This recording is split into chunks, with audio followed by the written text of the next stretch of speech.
우리나라 지금 어디 가면 찾아볼 수 있을까요? 박물관 가면 있어요, 그죠? 근데 일본은 아직도 그거 쓰고 있는 노인분들 많아요. 예, 그러니까 기본적으로 안 바꾸고 안 사쓰고 안 그러니까 소비 측면에서 경기가 활성화될 수가 없죠. 그러니까 그러다 보니까 당연히 어떻게 될까요? 기업들도 투자들을 많이 안 하게 됩니다. 그죠? 안 하게 되고 특히 또 아까 그러니까 소비 같은 걸 잘 안 한다고 말씀을 드렸는데 굉장히 뭐 재미있는 통계라기보다는 고령화 시대를 대표하는 일본의 통계 중에 하나가 바로 일본의 그 기저귀 시장인데요, 여러분. 기저귀라 하면 여러분 누가 차는 거죠? 애기들이 우리 이제 차는 거지 않습니까? 근데 일본은 그 애기용 기저귀 시장과 노인용 기저귀 시장이 있는데 노인용 기저귀 시장이 애기용 기저귀 시장을 보다 더 커진 적이 훨씬 오래됐습니다. 그러니까 노인들이 더 차는 기저귀의 양이 아이들보다 훨씬 더 많다는 얘기죠.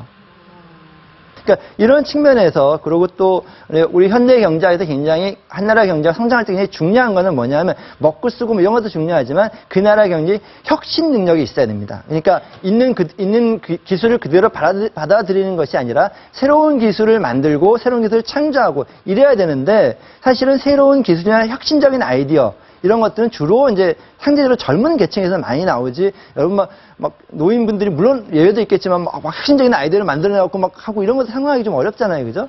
그런 것들이 복합적으로 작용해서 한 나라 경제의 경제 성장률이 굉장히 떨어지게 된다라는 걱정이 하게 되는 것이죠. 자, 이런 고령화 가져오는 또 다른 큰 문제가 뭐냐 하면 경제 성장뿐만 아니라 또 다른 문제가 있는데 경제학에서는 제일 중요한 두 가지 문제가 뭐냐면 성장과 분배의 문제입니다. 예. 근데 지금 말씀드렸다시피 경제 성장은 여러분 상대적으로 굉장히 내려갈 것이다라는 부분에 여러분 동의하시고 그럴 것 같죠, 그죠? 예. 근데 이제 여러분 또 생각하지 못하는 부분이 어떤 부분이 있냐면 고령화가 진전이 되게 되면 분배가 안 좋아진다는 겁니다. 왜 그럴까요? 잘 생각해 보시면 우리가 이렇게 소득을 놓고 봤을 때 청년들의 소득을 놓고 보면 물론 많이 버는 청년도 있고 적게 버는 청년도 있습니다. 그런데 그 격차라는 게 그렇게 크진 않습니다.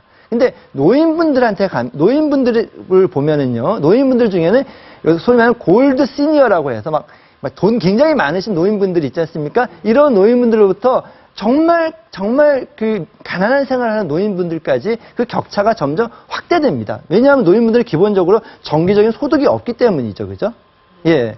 그래서 이제 노인분들이 많아지게 되는 경우는 소득 분배가 점점 악화되는 그런 문제가 나올 수가 있고 우리나라의 최근에 소득 분배가 악화되고 있는데 그 소득 분배 악화에는 바로 이런 노인층의 증가, 고령층의 증가가 하나의 요인으로 작용하고 있다는 말씀을 드립니다.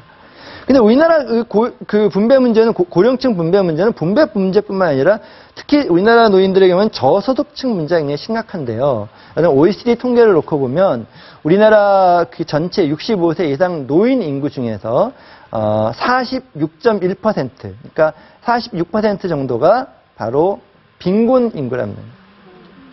여러분 굉장히 참 가슴 아픈 이야기인데요. 노인 인구 중에 46%가 빈곤 인구고 이거는 OECD 노인들의 평균 빈곤율 15%의 3배에 가까운 겁니다. 그래서 통계를 더 자세히 뜯어보시면요. 노인 가구 중에서 단독 노인 가구, 한 명이 사는 노인 가구의 경우에는 75%가 빈곤 가구입니다. 혼자 사시는 노인의 4가구 중 3분은 빈곤 가구라는 거죠. 그리고 이건 왜 그럴까요, 여러분? 지금 우리나라의 노인 세대에 있으신 분들은 주로 어떠신 분들이에요? 우리나라 경제개발 과정 중에서 죽도록 열심히 일하고, 열심히 일해서 누구 줬어요? 자식 다 주고, 그죠? 자기는 나이 들어서 자기 앞가림하기 어려운, 그리고 아직 사회보장제도도 충분히 발전하지 않아서 국가적으로도 그 사회보장제도의 사각지대에 계신 그런 분들이 지금 우리 노인 분들이 굉장히 많으신 거거든요. 그래서 이런 분배의 문제도 지금 경제 성장률 저하의 문제와 함께 굉장히 심각한 문제로 우리 사회에 다가올 것이다 라고 말씀을 드릴 수가 있겠습니다.